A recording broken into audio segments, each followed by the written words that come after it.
අධ්‍යයන පොදු සහතික පත්‍ර උසස් පෙළ විභාගය සඳහා 2017 වර්ෂයේ සිට නියමිත කෙටි කතා සංග්‍රහය.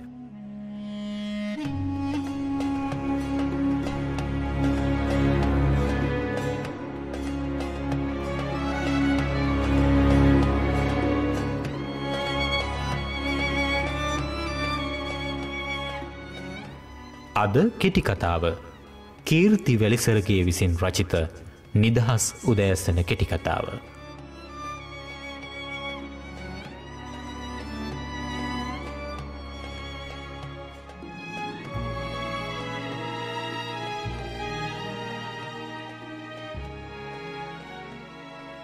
අධ්‍යතන සිංහල කෙටි කතාවේ වර්ධනයට දායක වූ කෙටි කතාකරුවන් අතර සුවිශේෂ ස්ථානයක් හිමි කරගන්නා කීර්ති වැලිසරගේ 1955 ජූලි 2 වන දින උපන් නූතන යුගයේ සාහිත්‍යකරුවෙක්. කීර්ති වැලිසරගේ විසින් රචිත ශාස්ත්‍රීය මෙන්ම සාහිත්‍ය නිර්මාණ සඳහා ඉතා විශාල සම්මාන හා ඇගයීම් ප්‍රමාණයක් හිමි වී තිබෙනවා.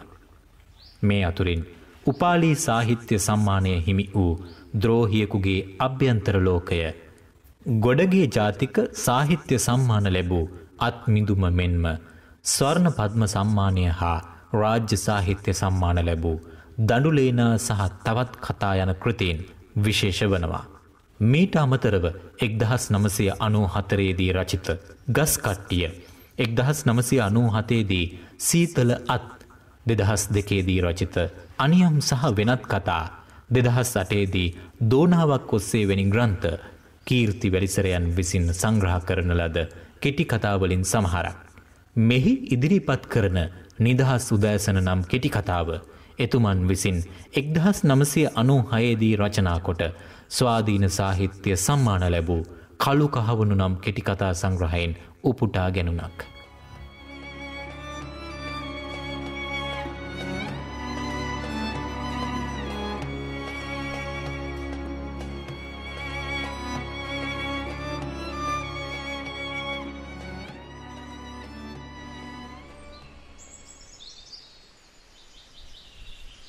බස්රයෙන් බැසගත් සරණේරිස් උනන්දුවෙන් අවට බැලුවේය. පොළදා වෙළඳුන්ගෙනුත් ගැනුම් කාරයන්ගෙනුත් වාහනවලිනුත් පිරෙන නගරය වෙනුවට අද ඇත්තේ පාළුවක් පමණි. සරණේරිස්ට පුරුදු පොළ දවසය. එකතේ කඩයක් හැර ඉතිරිවා තවම වැසූ ගමන්මය. මණිබඩු කඩ පෙළද තවම ඇර නැත. පොළේ කරවල මැසි පෙළට මුවාවෙන් අලුත් හිරු යන්තමින් දිස්විනි. වතුර පනිට්ටු දෙකක් දෑතින් එල්ලාගත් කොළුවෙක් පාර හරහා ගමන් කළේය. පාන්දර වැඩියයි සරණේරිස්ට සිතිනි. අද ගමනට හේ ලකලෑස්ති වූවේ දින කීපයක සිටය. කුඩා පන්මල්ලේ අඩු දෙකෙන් අල්ලා පළල් කර බැලූ ඔහුට එහි තැන්පත් කොට තිබූ ලියුම සහිත කවරය දැකගත හැකිවිනි. තම නිවස අසල වූ දැවන්ත කොස්ගස කපා දැමීමට සරණේරිස්ට උවමනාව බලවත් වූවේ එය එහි මහ දෙබලේ බිලයක් හැරමින් කෙමෙන් මැරී යන්නට පටන්ගත් හේිනි. කුණාටු සහිත රාත්‍රයක ගස කපා හෙළිය යුතුයයි ඔහු දැඩි ලෙස තීරණය කරගත්තේය. ලනු ඇඳයට ඇති කිතුල් කෙඳි යොදා අඹරාගත් කඹය පසුදා උදේ පරීක්ෂා කර බැලූ ඔහු මාතුපාලද ඔහුගේ මහ කඹයද සිහිපත් කරගත්තේය. ගස බිම දමා ගැනීමට කළුවේද මාගිරිස්ත අඩගසා ගත හැකිය. පොරෝතලය පන්නරය තබාගෙන එන්නට කම්මලට ගිය ඔහු නිකමට මෙන් කම්මල් බාස් උන්නැහේ සමග කොස්ගස කැපීම ගැන කතාවට වැටුණේය. නිකං හිතුමතේ බෑ කොස්ගස් කපන්න. ඒ ඉස්සර ඒජන්ත උන්නාන්සකින් බල කරදාසියක් ගන්න ඕන. කම්මල් බාස් උන්නැහේ ගත් කටටම කීවේය. ඉතින් බං මේ අනුන්ගේ ගහක් ඈ ගෙට වැටෙන්න යන ගහ. ඒකයි මම මේ කපාදාන්නේ කියලා. ඒක මොක වුණත් ආණ්ඩුවේ නීතිය බල කරදහියක් ගන්න එක. නිකම් මොකටද උසාවි පොලිසි ගානේ රස්තියාදු වෙලා දඩ ගැහුම් කන්නේ. බලකරදහි කතාව නම් මාත් අහලා තියුණා. ඒත් මට ඒක ගානක් උන්නේ නැහැ. මං හැදුවේ කළුවේයි ඔය කාව හරි අල්ලගෙන ගහබිම දාන්න හෙට අනිද්දා දිහාවට. ඒකත් එහෙමනම් කොහොමද දන්නේ ඔක අරගන්නේ? රාලාමි හම්බුනාම විස්තරේ සේරෝම දැනගත්ත හැකි. ඕකේ විස්තරේ හරියටම කියන්න කෙනෙක් සේතන් ඔඩු බාසුන් නෙහි. ඕකේ රාජකාරිය දන්නවමයි හිද්දේ. ඒක ඕක වුණත් රාලහාමිගෙන්ම නිච්චියටම දැනගත්තාම ආයේ දෙකක් නෑ නොවේ. පසුවදා සරණේරිස් ග්‍රාම සේවා නිලධාරී මහතා හමුවීමට ගියේය. වත්තේ ගෙට වැටෙන්න යන ගහ රාලහාමි මැරීගෙන යන ගහ කපා ගන්න බලකරදාසි අරගන්න. ඉන් සතියකට පසු බයිසිකලේ නැගී යන ගමනේ ග්‍රාම සේවා නිලධාරී මහතා සරණේරිස්ගේ ඉඩමට පැමිණ ගස බැලුවේය. වඩුබාසුන්නෙහි කියා තිබූ පරිදි ග්‍රාම සේවක මහතාට සැලකීමට සරණේරිස් අමතක නොකළේය. නගරේ උපදිසාපති කාර්යාලයට ගෙන යාමට ලිපියක් ග්‍රාම සේවක මහතාගෙන් ඔහුට ලැබිණි. සරණේරිස්ගේ මහපටගිලි සලකුණ ලිපිය කෙළවරේ තබ්බවා ලිපිය ඔහු අතට දුන් ග්‍රාම සේවක මහතා කළ යුත්ත දැන්වීය. දැන් මේ ලියුම ගිහින් දිසාපති කන්තෝරුවට දීලා පෝරම කොලයක් ඉල්ලන් ඇවිත් මට දෙනවා. හොඳද? පෝරමේ පුරවන්නේ මං. මේ ලියුම දුන්නම ඒ මහත්තුරු දේවි කොලයක්. ඒ කොලේ මට ගෙනත් දෙනවා. එච්චරයි. තේරුණානේ? බ්‍රහස්පතින්ද දවස දිසාපතිතුමාගෙන් පෝරම කොලේ රැගෙන එන්නට හොඳ දවස ලෙස සරණේරිස් තීරණය කරගත්තේය. අඟහරුවාදා උදේ පාන්දර බුලද්ද බණ්ඩක්කා හා කොහිල අලපිර වූ ගෝනිය දැරගෙන පොලට ගිය ඔහු බඩු අලවි කොට වෙනදා මිලට ගන්නා පුරුදු දෑට අමතරව සුදු මේස් බැනියමක්ද හැඳුනුම්කම් ඇති දිගනේ රෙදි වෙලෙන්දාගෙන් මිලට ගත්තේ දිසාපති කන්තෝරුවට යාමට පොලේ අඳින බැනියම පරණ වැඩියයි සිතුහේනි. කිහිප දෙනෙක්ගෙන් වංහුම් අසමින් ගමන් කළ සරණේරිස් අවසානයේ එක් පළුවක් පමණක් ඇරතිබූ උපදිසාපති කාර්යාලයේ ගේට්ටුව ළඟ නතර වූයේය. ගේට්ටුව අයිනේ ගවයෙක් තනකමින් සිටි. පොල් අතු පැට වූ බරකරත්තයක් පසු කර තරුණෙක් වේගයෙන් බයිසිකලයක් පැදගෙන ගොස් අතුරුදන් වූවේය. ගේට්ටුවෙන් ඇතුළු නොවී සරණේරිස් වටපිට බැලුවේය. දකුණු පසින් ඇත්තේ අලංකාර බංගලාවකි. මහ ගේට්ටුවෙන් ඇතුළු වන කෙනෙකු බංගලා මිදුලට යා යුත්තේ දකුණු පස වූ තවත් කුඩා ලී ගේට්ටුවක් පසු කරමිනි. අසා දැනගත් තොරතුරුවලට අනුව ඒ බංගලාවේ පදිංචිව සිටින්නේ ඒ ජන්තුන්නාන්සේය. බංගලාවේ දොරජනේල්ද මිදුලට ඇතුළු වන පොඩි ගේට්ටුවද වසා තිබිණි. බංගලාවත්ත වට කළ තාප්පේ නිසා පාරේ සිට බලන සරණේරිස්ට පෙනෙන්නේ කන්තෝරුවේ උළුවහලය පමණි. ඇතුළු වෙම්ද නොවෙම් දැයි සිතාගත නොහැකිව සරණේරිස් ගේට්ටුව ළඟ මොහොතක් කල් මැරුවේය. තවම කිසිවෙකු පැමිණ නැතැයි සිතූ හෙතෙම කඩමණ්ඩියේ වටයක් ඇවිද තේ කහට කෝප්පයක් බී ආ යුතුයයි සිතා ආපසු හැරුණේය. එහෙත් ඒ සැනින් අත්පොඩි හඬක් ඇසිනේ. සරණේරිස් ආපසු හැරී බැලුවේය. දුඹුරු පැහැ කමිසයකින් හා සුදු සරමකින් සැරසුණු හීන්දෑරි මිනිසෙක් ගේට්ටුව දෙසට එමින් සිටියේය. මොකෝයි? ගේට්ටුව අසලට ආ ඔහු සරණේරිස් දෙස තියුණු බැල්මක් හෙලා ඇසුවේය. උල් ඇසින් හෙළූ බැල්ම දැරිය නොහැකි වූයෙන් සරණේරිස් පිළිතුරු දුන්නේ ඉවත බලාගෙනය. නෑ මම මේ උදේ වැඩි හන්දාර කඩේගාවට ගිහිල්ලා එන්න කියලා. තමුසේ ආවේ මොකෝ? බලකරදහියක් ගන්න පෝරම කොලේ ගෙනියන්න ආයබෝ. කාගෙවත් නෙමේ. මයි කොස්ගහ. සරණේරිස් පැමිණි කාරණය පැහැදිලි කළේය. ඔහු එහි අවසන් කොටස කීවේ රහසක් කියන්නාක් මෙනි. ගේ උඩ දෙකෙන් පංගුවක්. දෙබලේ පත්ත බෙනේ. නොවෙන්න වගේ කඩාගෙන ආවා. මොන දෙයියන්ට කියන්නද? මේ කොස් ගහකට පෝමිට් එකක් ගන්න. තමුසේ හරි දවසකනේ ඔය ඇවිත් තියෙන්නේ. තමුසේ හරි දවසකනේ ඕයි ඇවිත් තියෙන්නේ යන්නෙහි තේරුම කුමක් දැයි සිතා ගැන්ම අපහසු වූවෙන් සරණේරිස් අඩක් විවර වූ මුවින් ඔහුගේ මුහුණ බැලුවේය. ඇයි ඕයි අද නිදහස් දවසනේ.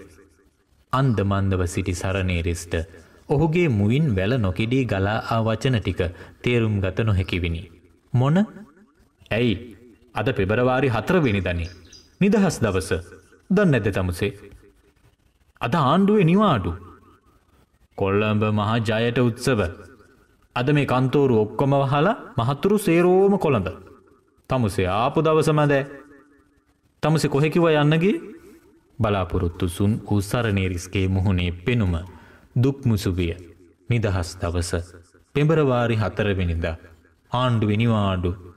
මේ කියනතුරු අද නිදහස් බවවත් ආණ්ඩුවේ නිවාඩු දවසක් බවවත් ඔහු දැන සිටියේ නැත. තමා කල්යල් බලා නමුත් ඇවිත් ඇත්තේ පුදුම දවසකය. එනකොට එන්න ඕන කැලෙන්ඩරේ බලලා. රතු පාටින් දාලා තියෙන්නේ ඔක්කොම නිවාඩු. ඒව අත්හැරලා කළු පාටින් දාලා තියෙන දවස්වල විතරයි එන්න ඕන. සරණේරිස්ගේ ගෙදර ඉදිරියෙන්ම ඉල්ලා ඇත්තේ පංචාංගලිතය. එහි ඇති අකුරු ඉලක්කම් සියල්ල කෝපි පාටය. පොලෙන් ගෙන කිය දින කැලෙන්ඩරයක් කාමරයේ එල්ලා ඇතත් එහි නිවාඩු දවස් ගැන සරණේරිස්ට ඒ හැටි නිච්චයක් නැත. දැන් තමුසේ කොහෙද යන්න හැරුණේ? මං උනේ තාමත් උදේ වැඩිය කියලා. සෙනගත් නැති හින්දා තේ කෝපෙකුත් බීලා වටයක් කැරකිලා ඉන්න හිතාගෙන. ආයිබෝන් මෙහෙද? ඔව්. මං තමයි මෙහෙ මුර උන්නේ. යන්කෝ. ඇර තිබූ ගේට්ටු පළුව වසා දමමින් ඔහු කීවේය. එක් අතකින් පන් මල්ලද අනෙක් අතින් සරුම් කොනක්ද අල්ලාගත් සරණේරිස් මුර උන්නෙහි පිටුපසින් ගමන් කළේය. මාත් මේ තේ වතුර කෝප්පයක් බීලා එන්න කියලා එනකොට තමුසේ කැරකෙනවා දැක්කේ. මුර උන්නෙහි පළමු වරට සිනාවක් පා සරණේරිස් දෙස බැලුවේය. ඔහුගේ දත් රහිත උඩු ඇන්දේ කළු දිලිසෙන විදුරු මස ඒ අවසරයෙන් මොහොතකට පෙනී නොපෙනී ගියේය. ඊයේ රෑ නයිට් ඩියුටි. අද දවල් 6ට ඕප්පෙන්නේ. 6ට හාදෙක් එනවා. මයි නිවාඩුවට වැඩ කොන්න ඉලන්දාරි ගැටයක් ඉන්නවා. එක දිගට බෑනේ.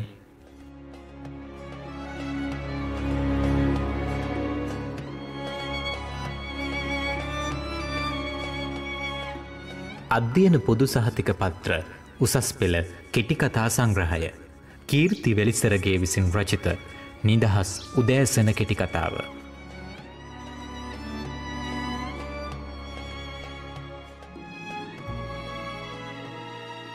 සීසි මාත්‍යා තව නෙල්සොන් මාත්‍යා සේරොම කොළඹ. එහෙ හොඳ සෙල්ලං ගුවන් කරනං තව එක ජාති. මාත් කොළඹ බෑනේ. අඹගස යට තේ කඩේට ගොඩ වූ මුර උන්නෙහි බංකුවේ හිඳගත්තේය. සරණේරිස් හිඳගත්තේ ඉදිරිපසින් වූ කොටතාප්පේය. හැලපකෑ ඔවුහු තේ බීවෝය. මුර උන්නෙහි සිකරට්ටුවක් දල්වාගත් අතර සරණේරිස් මල්ලෙන්ගෙන විටක් ඒදාගත්තේය. රුපියල් 8කුත් ශත 55ක් තේබී වියදම් කර දැමීමේ අදහසක් ඔහුට නොවිනි. මුර උන්නෙහිද මුදල් ගෙවන්නට සූදානම් වුවත් ඊට අවස්ථාව ලැබුණේ ඉස්සර වූ සරණේරිස්ටය. රුපියල් 10 කොලය මුදලාලි අතට දී ඉතුරු වශයෙන් ලැබුණු සිල්ලර කාසි ටිකගෙන පටි පොකැට්ටුවේ දමාගත් ඔහු සිනහවක් පෑවේය. එන්නම් කඩයින් පිට වූ සරණේරිස්ට ඉර මුදුන් වන්නට කලින් ගමට යන්නට ඇත්නම් හොඳ යැයි සිතිනි. පොඩියක් විවේකගෙන දවාලට බත් ටිකක් කා හැන්දෑ වරුවේ ඕවිට පැත්තේ යන්නට එවිට පිළිවන. බස්රිය නවත්තන්නේ බෝගස යටය. සමහර දවසක එය ආ හැටියේම ආපසු හැරී යයි. තවත් සමහරදාක පැයක් හමාරක් නැවැත් වූ ගමන්ම තිබේ. කොහොමටත් එතැනට ගොස් සිටීම හොඳය. එහෙමනම් ආයිබෝන් මං ගිහින් එන්නම්. දැන් ඉතින් ආයේ හෙටේම කියන්න බෑ. අනිද්දා දිහාටවත් රයින් එන්න බලන්න. දැස් කුඩා කොට සරණේරිස් දෙස බැලූ මුර උන්නෙහි උගුර පෑදුවේය. තමුසේ යන්නද? යන්න කියලා. හොඳටම දවල් වුණා. වැඩේ කෙරුණෙත් නෑනේ. මුර උන්නෙහි කොක් කඩලා සිනාසුනේය. වැඩේ නොකෙරුණේ තමුසේ ආපු දවසේ වැරද්ද. එනවා හෙට. මං ඉන්නවනේ. මං වැඩේ කොල්ල දෙන්න. තව වැඩ ගොඩක් තියෙනවා ඕකේ. තව මිනිස්සු කට්ටියක් එනවා කියලා තියෙනවා වැඩ කරගන්න. ඒ හින්දා මං හෙට උදේ වරුවෙම මෙහෙ තමයි. මං කොල්ල දෙන්න. මහත්තයෙක් ඉන්නවා. ඒ මහත්තයට ඔය මොකක් හරි පුංචි සන්තෝෂමක් කොම්මු. නෑ. ඒ ඕනත් නෑ. දැන් ඉතින් අපි දන්න අඳුනන එකේ මං වැඩේ කොල්ල දෙන්න. තමුස එනවකෝ. සරනේරිස් හිස වනා එකඟතාව පළ කළේය. හොඳා. මං එන්නංකො හෙට අනිද්දට. හෙට අනිද්ද නිවාඩු. හෙට එනවා. නැත්තම් ලබන සුමානේ. අනිද්ද අයින් අනිද්ද දෙකම නිවාඩු. හොඳා. හෙට බැරි වුණොත් ලබන සුමානේ. සරනේරිස් යන්නට හැරුණේය. එහෙත් මොර උන්නහේ විසින් ඔහු වල කාලනු ලැබින. දැන් ගෙදරනේ යන්නේ. ඔව් ගෙදර. ඉතින් අර මොකද හදිස්සිය? යන් කොහොම? මොර උන්නහේ සරනේරිස්ගේ පිටට අතගසා මුහුණට එබී බැලුවේය. කළු විදුරු මස දක්වා පෑ ඔහුගේ සිනහව සරනේරිස්ගේ සිතෙහි අපුලක්ද කුහුලක්ද දැනවීය. තමා උගුලක හසු වූවාක් මෙන් ඔහුට දැනිනි. පිටෙන් ඔහුගේ අත ගලවා ගැනීමට දෙවුර මදක් ඉදිරියට පැද්දූ සරනේරිස් කනස්සල්ල සඟවා ගත්තේ සිනාවක් මුවට නංවා ගැනීමට දුබල උත්සාහයක යෙදුනේය. ඔවුහු නැවතත් උපදිසාපති කාර්යාලයේ ගේට්ටුව අසලට ආහ. පොඩි වැඩක් තියනෝ කරන්න. තව පොඩ්ඩෙදි මේ කතාවෙන් එක අමතක වෙනවා. ලොකු මහත්තයා ඊයේ හැන්දෑවේ කියලා ගියේ. තමසේ ඔහු පොඩ්ඩක් ඉන්නවකෝ. මං පටස් ගාලා එනවා. සරනේරිස් සිදුවන්නේ කුමක්දැයි අවිනිශ්චිතව ඔහු ගිය දෙස බලා හුන්නේය. තමාගේ ගෙල තෙත්ව තිබෙනුද පිට කොන්ද දිගේ ඩාබිඳු ගලා යනුද ඔහුට දැනිනි. පිටි අත්ලෙන් දෑස් පිස දමාගත් ඔහු ආපසු හැරේ ආපාර දෙස බැලුවේය. ඔහු ගියේ කුමකටද? තමා රඳවා ගත්තේ ඇයි? මුර උන්නහේ ආවේ විශාල ජාතික කොඩියක්ද ලනු කැරලි කිහිපයක්ද අතැතිවය. කොඩියක්? කතා බහින් තොරව ලනු කැරලි 3ක් ගෙන දිගහැර එකට ගැට ගැසූ මුර උන්නහේ අග දෙකොනගෙන කොඩියේ කොරදම තුලින් යවන්නට පටන් ගත්තේය. අද සේරෝම තැන්වල ජාතික කොඩි දානවා. මට මේ කොඩිය දාන්න පවරලයි සීසි මහත්තයත් ගියේ. ලොකු මහත්තයා අද හවස එන්නේ කොඩිය දිහා බලාගෙන. මම මෙලහකට දාලා ඕම් බලනවා මේ. ඔහු සරම ඔසවා වම් කකුල පෙන්වා සිටියේය. සරනේරිස්ද උනන්දුවෙන් ඔහුගේ කකුල නැරඹුවත් එහි කිසිදු අමුත්තක් දැකගත හැකි වූයේ නැත. මේ උලුක්කු වෙලා තියෙන්නේ. අර මම්ම හින්දා හුලගෙන ඉන්නවා. ගහකට ගොඩ වෙන්න තියා ඇවිදන්නත් බෑ හරියට. ඔය පේන්නේ නැද්ද? පිට්ටු ගෙඩිය වගේ තිබුණේ දැන් බැහැලා. හොඳ වෙලාවට තමුසේ හම්බුනේ. සරනේරිස් සැනසුම් සුසුමක් හෙළුවේය. ඔහු තමාට නවතින්නට කීවේ ඇයිදැයි පැහැදිලිය. තමා අස්ථානයේ බිය වූවා නොවේදැයි ඔහු යටිසිතින් ලැජ්ජාවට පත්විය. මෙතෙක් වෙලා යටපත්ව තිබී හදිසියේම යලිත් මතු වූ වේදනාවකින් මෙන් කොරගසමින් මුර උන්නහේ ලනු පොටෙහි අවුල් හරි. දැන් කොහෙද එල්ලන්නේ? සරනේරිස් උද්‍යෝගවත්ව ඇසුවේය. මුර උන්නහේගේ දෑසට බැරෑරුම් පෙනුමක් ආරූඪ වී තිබිනි. සරනේරිස් ජාතික කොඩියකට මේ තරම් ලං වූ පළමු වතාව මේය. කඩුවක් අතින්ගත් සිංහරුව සහිත ජාතික කොඩිය හා බෞද්ධ කොඩි උත්සව වෙලාවල ඉහළ ලෙලදෙනු ඔහු මීට පෙර කිහිප වතාවක්ම දැක ඇත.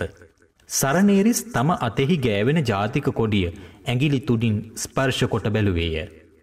එය රෙද්දෙන් කළ එකක් බව ඔහු තේරුම් ගත්තේය. ඉහළ ලෙලදෙන කොඩි රෙදිවලින් නිම කළ ඒවා යැයි ඔහුට මෙතුවක් සිතී නොතිබිනි. හොඳ හැටි දිගහැර හිස ඇලකොට ඔහු එය නැරඹුවේය. විශ්මයානුකූල බවක් ඔහුගේ සිතට අවතීර්ණව තිබුණද ඒ මන්දැයි ඔහුටම පැහැදිලි නොවිනි. මං කියන්නද? අඹගහෙයි මේ ලයිට් කනුවේ ගැටගහමු. මුර උන්නහේ ලනු පොට සරනේරිස් අතටදී බිම ගෑවෙන්නට වූ කොඩිය ඔසවා අල්ලා ගත්තේය. සරනේරිස් බැනියම ගලවා පඳුරක් මතින් දැමුවේය. සරම ගලවා දමා අමුඩය පිටින් නගිනවාද නැත්නම් සරමය අමුඩය ගසාගන්නේ දැයි මොහොතක් කල්පනා කළ ඔහු සරම ගලවා නවා බිම තනකොළ ගොල්ලේ තබා ලනු කොන කටින්ගෙන අඹ ගසට නැගී එය අත්තක ගැට ගැසුවේය. අඹ ගසකට මෙසේ නැංගත් වලල්ලක් නැතිව ලයිට් කණුවේ නැගීම අසීරු බව ඔහු දනී. අඹ ගසින් බැසගත් ඔහු වැඩිපුර තිබූ ලනු කැරැල්ලෙන් දෙතුන් පටක් අල්ලා වලල්ලක් සාදාගෙන ලයිට් කණුව දිගේ නැගී ලනු දෙපොට ඇද ගැට ගැසුවේය. මුර උන්නැහේ පාර මැද සිටගෙන මුහුණ පුළුටු කරගනු ලයිට් කණුවේ උඩ සිට පහත බැලූ සරණේරිස්ට පෙනිනි. චා! අර පැත්ත වැඩි වුණා. හරියට ගේට්ටුව උඩටයි එන්න ඕන. මහ මඟ ගමන් කරමින් සිටි මිනිසෙක්ද කුඩා ළමයෙක්ද නැවතී කොඩිය දෙස බලා හිඳිති. නැද්ද ලොකු උන්නැහේ? කොඩිය හරි මැදට නෑ. කැතයි. මුර උන්නැහේ මග නැවතී බලා ඉන්නා මිනිසාද එකඟ කරවා ගනිමින් කීවේය. සරණේරිස් කණුවෙන් නොබැස ඉතින් කුමක් කරන්නේ දැයි අසන්නාක් මෙන් කනස්සලු මුහුණින් පහත බැලීය. මං කියනද වැඩේ? ඔය ගැටේ බුරුල් කොල්ලා ලනුව බොක්ක ගහෙන්න අරිනවා. සරණේරිස් එසේ කළේය. මුර උන්නැහේගෙන් පහත සිට උපදෙස් ලැබිනි. ආන්න එහෙම. ආන්න හරි. දැන් ගැට ගහනවා. ඉතින් බොක්ක ගැහුණනේ? සරණේරිස් ලනුව ගැට නොගසා ඇසුවේය. හරි හරි. මං කියන්නම්. තමස ගැට ගහලා බහිනෝකෝ. සරණේරිස් ලනුව ගැට ගසා බැස්සේය. දැන් අඹගහට නැගලා ලනුව ඇදලා ගැට ගහමු.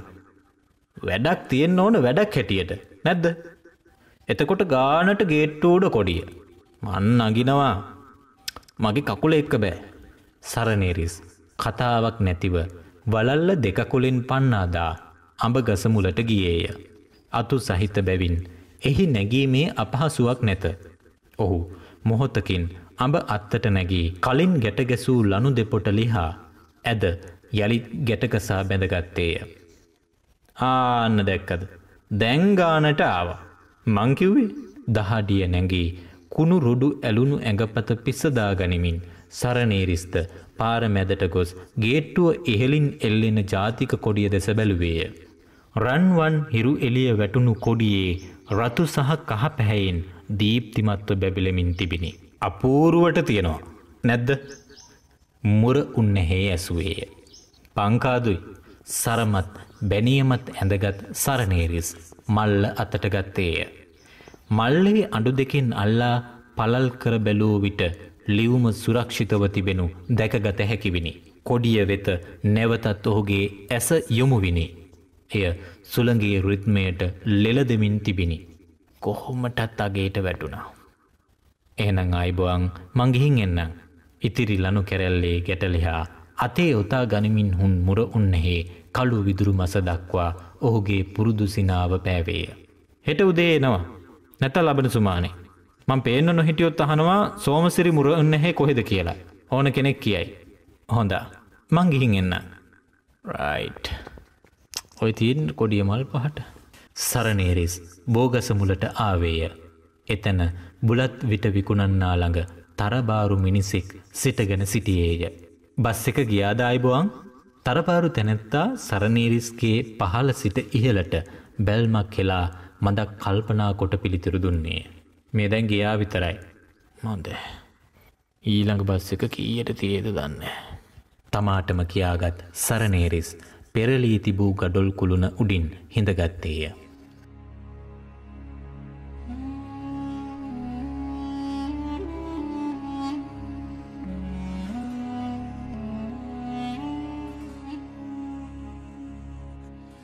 අද කෙටි කතාව කීර්ති වැලිසරගේ විසින් රචිත කළු කහවණු කෘතියෙන් නිදහස් උදෑසන කෙටි කතාව.